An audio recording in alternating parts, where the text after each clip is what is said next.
بسم الله الرحمن الرحيم ألف لام را تلك آيات الكتاب المبين إنا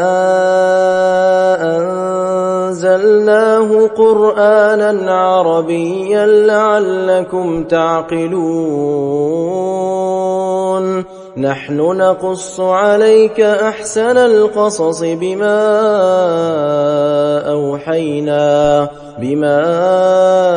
أوحينا إليك هذا القرآن وإن كنت من قبله لمن الغافلين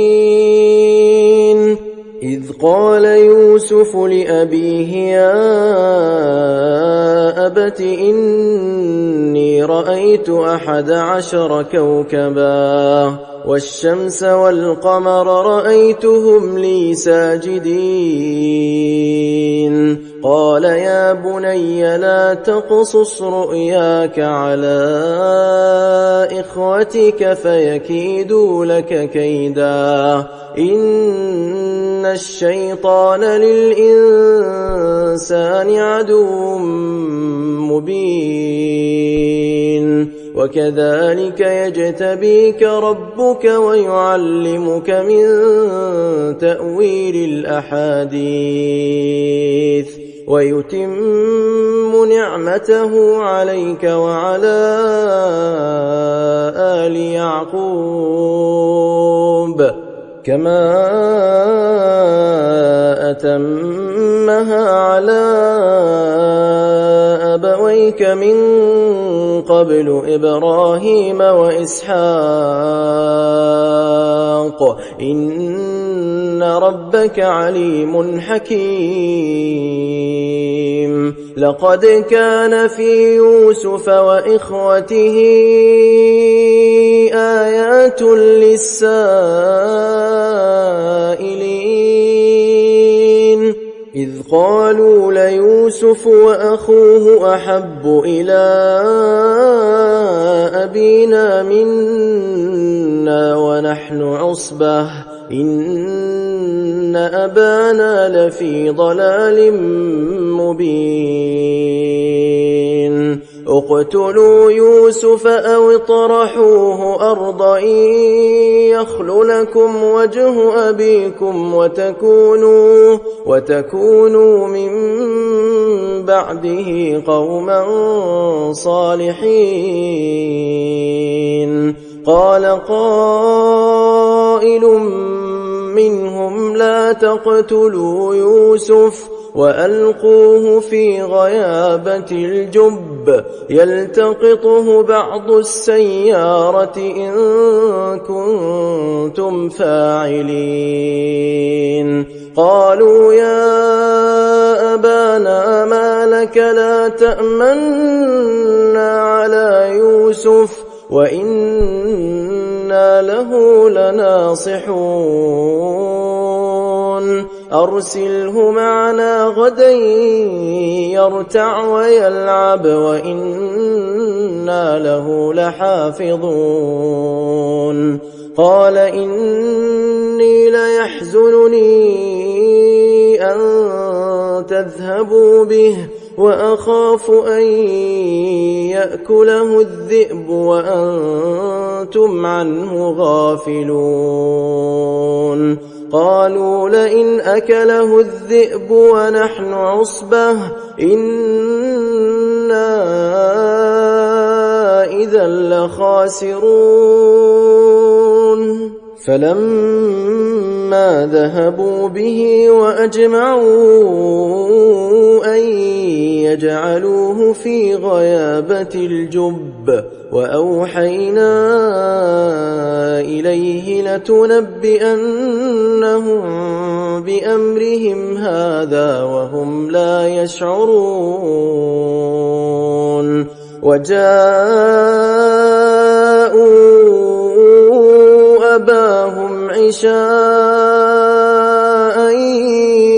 يبكون قالوا يا أبانا إنا ذهبنا نستبق وتركنا يوسف عند متاعنا فأكله الذئب وما أنت بمؤمن لنا ولو كنا صادقين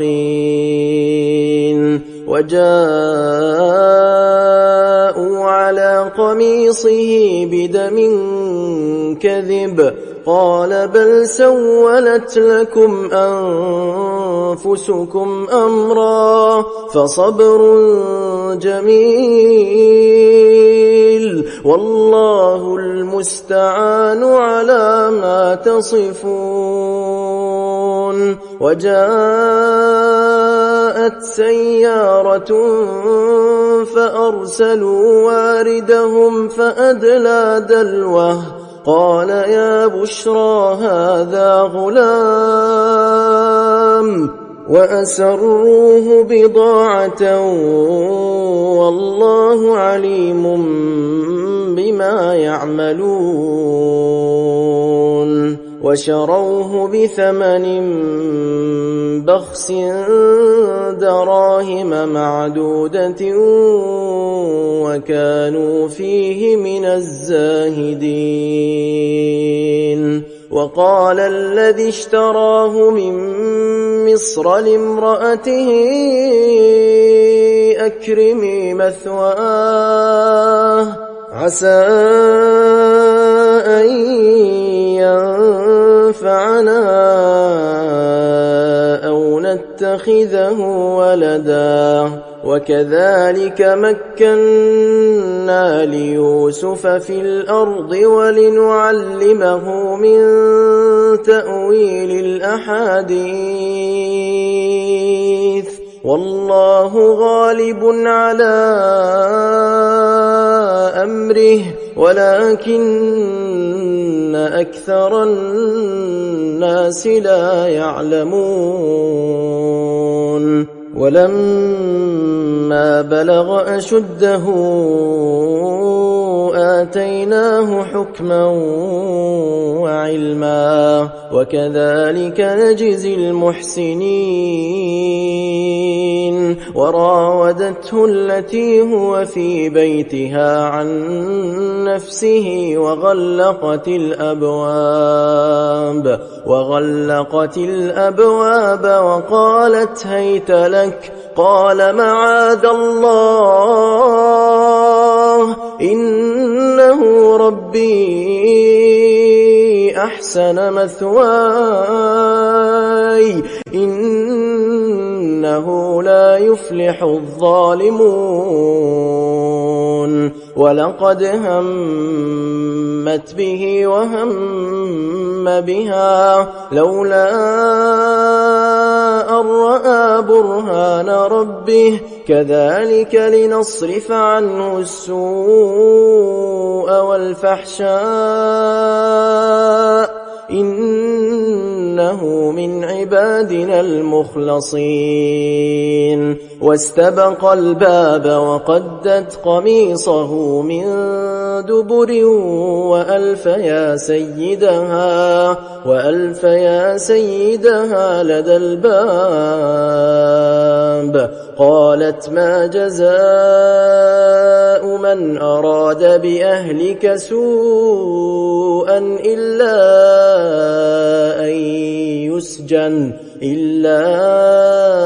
أن يسجن أو عذاب أليم. قال هي راودتني عن نفسي وشهد شاهد من أهلها إن كان قميصه قد من قبل فصدقت وهو من الكاذبين. وإن كان قميصه قد من دبر فكذبت وهو من الصادقين. فلما رأى قميصه قد من دبر قال إنه من كيدكن إن كيدكن عظيم يوسف أعرض عن هذا واستغفري لذنبك إنك كنت من الخاطئين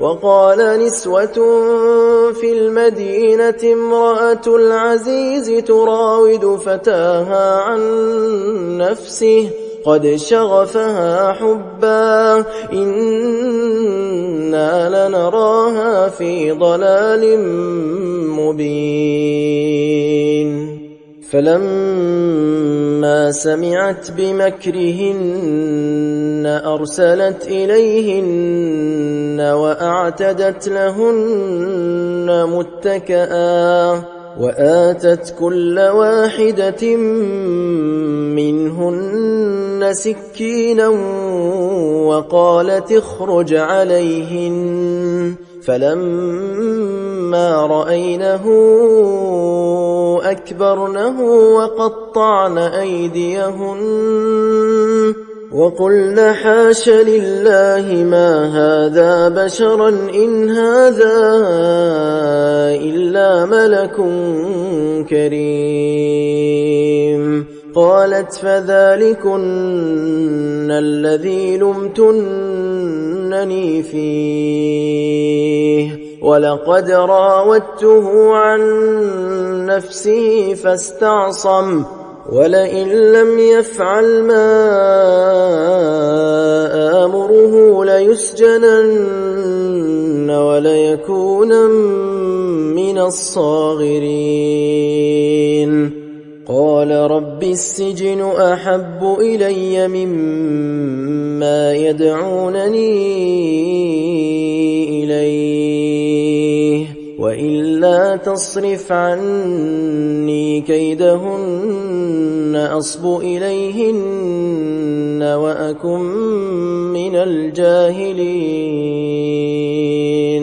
فاستجاب له ربه فصرف عنه كيدهن إنه هو السميع العليم ثم بدا لهم من بعد ما رأوا الآيات ليسجننه حتى حين ودخل معه السجن فتيان قال أحدهما إني أراني أعصر خمرا وقال الآخر إني أراني أحمل فوق رأسي خبزا تأكل الطير منه نبئنا بتأويله إنا نراك من المحسنين قال لا يأتيكما طعام ترزقانه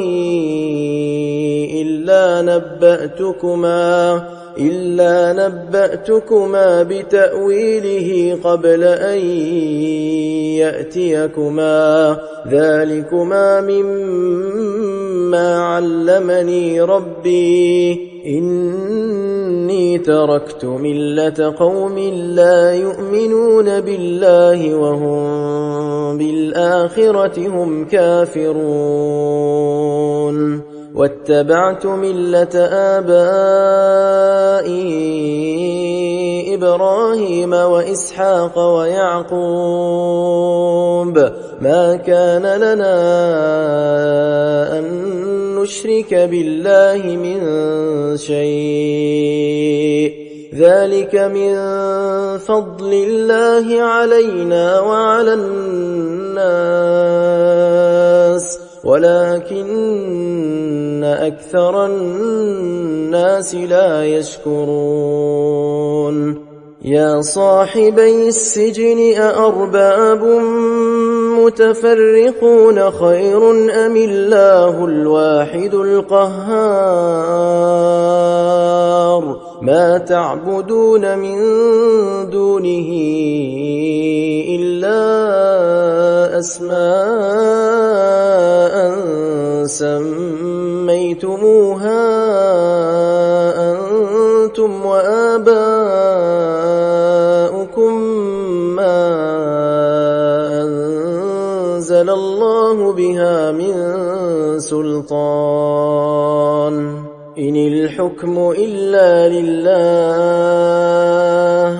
أمر أن لا تعبدوا إلا إياه ذلك الدين القيم ولكن أكثر الناس لا يعلمون يا صاحبي السجن أما أحدكما فيسقي ربه خمرا وأما الآخر فيصلب فتأكل الطير من رأسه قضي الأمر الذي فيه تستفتيان وقال للذي ظن أنه ناج منهما اذكرني عند ربك فأنساه الشيطان ذكر ربه فلبث في السجن بضع سنين وقال الملك إني أرى 7 بقرات سمان يأكلهن 7 عجاف و7 سنبلات خضر وأخر يابسات يا أيها الملأ أفتوني في رؤياي إن كنتم للرؤيا تعبرون قالوا أضغاث أحلام وما نحن بتأويل الأحلام بعالمين وقال الذي نجا منهما وادكر بعد أمة أنا أنبئكم بتأويله فأرسلون يوسف أيها الصديق أفتنا في 7 بقرات سمان يأكلهن 7 عجاف و7 سنبلات خضر وأخر يابسات لعلي أرجع إلى الناس لعلهم يعلمون قال تزرعون 7 سنين دأبا فما حصدتم فذروه في سنبله إلا قليلا مما تأكلون ثم يأتي من بعد ذلك 7 شداد يأكلن ما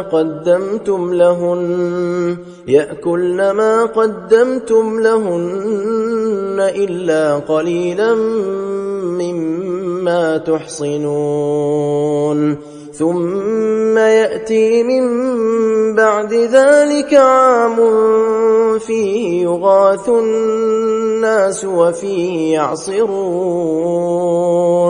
وقال الملك ائتوني به فلما جاءه الرسول قال ارجع إلى ربك فاسأله ما بال النسوة اللاتي قطعن أيديهن إن ربي بكيدهن عليم قال ما خطبكن إذ راوتن يوسف عن نفسه قلنا حاش لله ما علمنا عليه من سوء. قالت امرأة العزيز الآن حصحص الحق أنا راودته عن نفسه وإنه لمن الصادقين. ذلك ليعلم أني لم أخنه بالغيب وأن الله لا يهدي كيد الخائنين.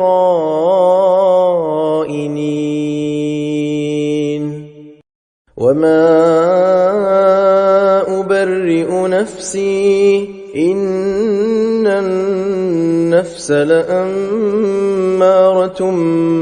بالسوء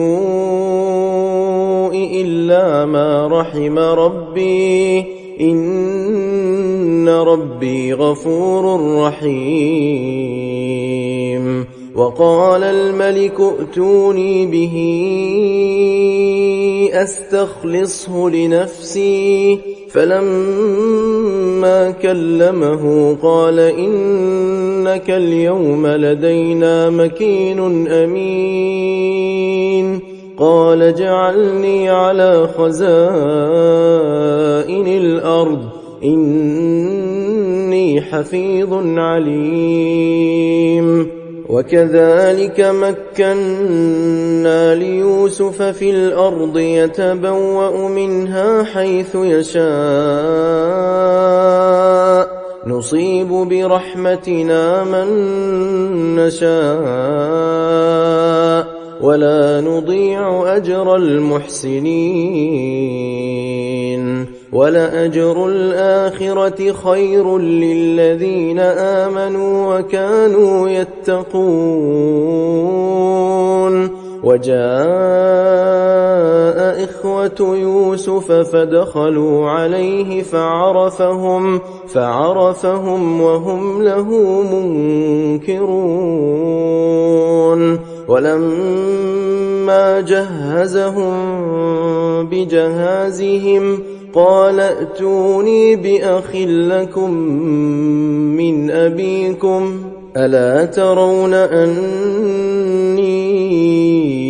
أوفي الكيل وأنا خير المنزلين. فإن لم تأتوني به فلا كيل لكم عندي ولا تقربون. قالوا سنراود عنه أباه وإنا لفاعلون. وقال لفتيانه اجعلوا بضاعتهم في رحالهم لعلهم يعرفونها إذا انقلبوا إلى أهلهم لعلهم يرجعون. فلما رجعوا إلى أبيهم قالوا يا أبانا منع منا الكيل فأرسل معنا أخانا نكتل وإنا له لحافظون. قال هل آمنكم عليه إلا كما أمنتكم على أخيه من قبل فالله خير حافظا وهو أرحم الراحمين. ولما فتحوا متاعهم وجدوا بضاعتهم ردت إليهم قالوا يا أبانا ما نبغي هذه بضاعتنا ردت إلينا ونمير أهلنا ونحفظ أخانا ونزداد كيل بعير ذلك كيل يسير. قال لن أرسله معكم حتى تؤتون موثقا من الله لتأتونني به إلا أن يحاط بكم فلما آتوه موثقهم قال الله على ما نقول وكيل وقال يا بني لا تدخلوا من باب واحد وادخلوا من أبواب متفرقة وما أغني عنكم من الله من شيء إن الحكم إلا لله عليه توكلت وعليه فليتوكل المتوكلون ولما دخلوا من حيث أمرهم أبوهم ما كان يغني عنهم من الله من شيء إلا حاجة في نفس يعقوب قضاها وإنه لذو علم لما علمناه ولكن أكثر الناس لا يعلمون ولما دخلوا على يوسف آوى إليه أخاه قال إني أنا أخوك فلا تبتئس بما كانوا يعملون فلما جهزهم بجهازهم جعل السقاية في رحل أخيه ثم أذن مؤذن أيتها العير إنكم لسارقون قالوا وأقبلوا عليهم ماذا تفقدون قالوا نفقد صواع الملك ولمن جاء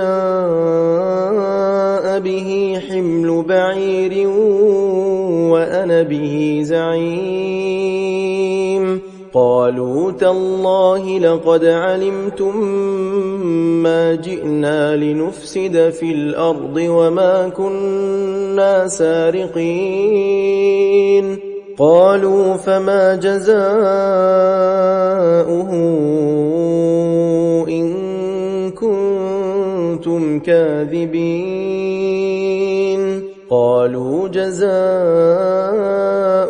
من وجد في رحله فهو جزاؤه كذلك نجزي الظالمين فبدأ بأوعيتهم قبل وعاء أخيه ثم استخرجها من وعاء أخيه كذلك كدنا ليوسف ما كان ليأخذ أخاه في دين الملك إلا أن يشاء الله نرفع درجات من نشاء وفوق كل ذي علم عليم قالوا إن يسرق فقد سرق أخ له من قبل فأسرها يوسف في نفسه ولم يبدها لهم قال أنتم شر مكانا والله أعلم بما تصفون قالوا يا أيها العزيز إن له أبا شيخا كبيرا فخذ أحدنا مكانه إنا إنا نراك من المحسنين. قال معاذ الله أن نأخذ إلا من وجدنا متاعنا عنده إنا إذا لظالمون. فلما استيئسوا منه خلصوا نجيا. قال كبيرهم ألم تعلموا أن أباكم قد أخذ عليكم موثقا من الله ومن قبل ما فرطتم في يوسف فلن أبرح الأرض حتى يأذن لي أبي أو يحكم الله لي وهو خير الحاكمين. ارجعوا إلى أبيكم فقولوا يا أبانا إن ابنك سرق وما شهدنا إلا بما علمنا وما كنا للغيب حافظين. واسأل القرية التي كنا فيها والعير التي أقبلنا فيها وإنا لصادقون. قال بل سولت لكم أنفسكم أمرا فصبر جميل عسى الله أن يأتيني بهم جميعا إنه هو العليم الحكيم. وتولى عنهم وقال يا أسفا على يوسف وابيضت عيناه من الحزن فهو كظيم. قالوا تالله تفتأ تذكر يوسف حتى تكون حرضا أو تكون من الهالكين. قال إنما أشكو بثي وحزني إلى الله وأعلم من الله ما لا تعلمون. يا بني يذهبوا فتحسسوا من يوسف وأخيه ولا تيأسوا من روح الله إنه لا ييأس من روح الله إلا القوم الكافرون. فلما دخلوا عليه قالوا يا أيها العزيز مسنا وأهلنا الضر وجئنا ببضاعة مزجاة فأوف لنا الكيل وتصدق علينا إن الله يجزي المتصدقين. قال هل علمتم ما فعلتم بيوسف وأخيه إذ أنتم جاهلون؟ قالوا أئنك لأنت يوسف؟ قال أنا يوسف وهذا أخي قد من الله علينا إنه من يتق ويصبر فإن الله لا يضيع أجر المحسنين. قالوا تالله لقد آثرك الله علينا وإن كنا لخاطئين. قال لا تثريب عليكم اليوم يغفر الله لكم وهو أرحم الراحمين. اذهبوا بقميصي هذا فألقوه على وجه أبي يأت بصيرا وأتوني بأهلكم أجمعين. ولما فصلت العير قال أبوهم إني لأجد ريح يوسف لولا أن تفندون. قالوا تالله إنك لفي ضلالك القديم. فلما أن جاء البشير ألقاه على وجهه فارتد بصيرا قال ألم أقل لكم إني أعلم من الله ما لا تعلمون. قالوا يا أبانا استغفر لنا ذنوبنا إنا كنا خاطئين. قال سوف أستغفر لكم ربي إنه هو الغفور الرحيم. فلما دخلوا على يوسف آوى إليه أبويه وقال ادخلوا مصر إن شاء الله آمنين. ورفع أبويه على العرش وخروا له سجدا وقال يا أبت هذا تأويل رؤياي من قبل قد جعلها ربي حقا وقد أحسن بي إذ أخرجني من السجن وجاء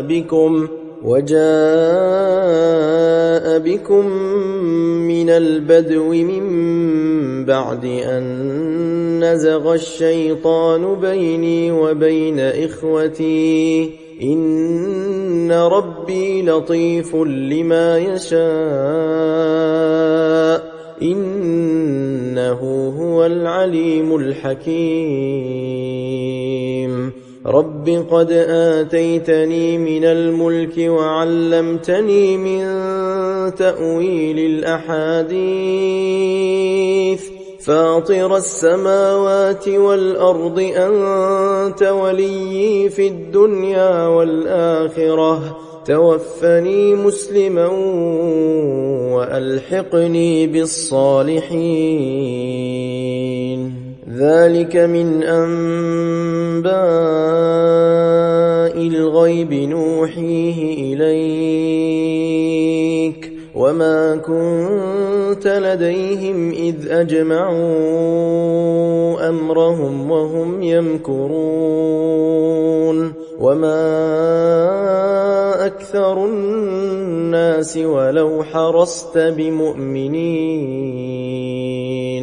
وما تسألهم عليه من أجر إن هو إلا ذكر للعالمين. وكأي من آية في السماوات والأرض يمرون عليها وهم عنها معرضون وما يؤمن أكثرهم بالله إلا وهم مشركون. أفأمنوا أن تأتيهم غاشية من عذاب الله أو تأتيهم الساعة بغتة وهم لا يشعرون. قل هذه سبيلي أدعو إلى الله على بصيرة أنا ومن اتبعني وسبحان الله وما أنا من المشركين. وما أرسلنا من قبلك إلا رجالا نوحي إليهم أهل القرى أفلم يسيروا في الأرض فينظروا كيف كان عاقبة الذين من قبلهم ولدار الآخرة خير للذين اتقوا أفلا تعقلون حتى إذا استيأس الرسل وظنوا أنهم قد كذبوا جاءهم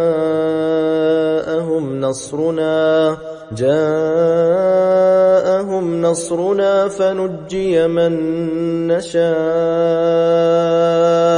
ولا يرد بأسنا عن القوم المجرمين لقد كان في قصصهم عبرة لأولي الألباب ما كان حديثا يفترى ولكن تصديق الذي بين يديه وتفصيل كل شيء وهدى ورحمة لقوم يؤمنون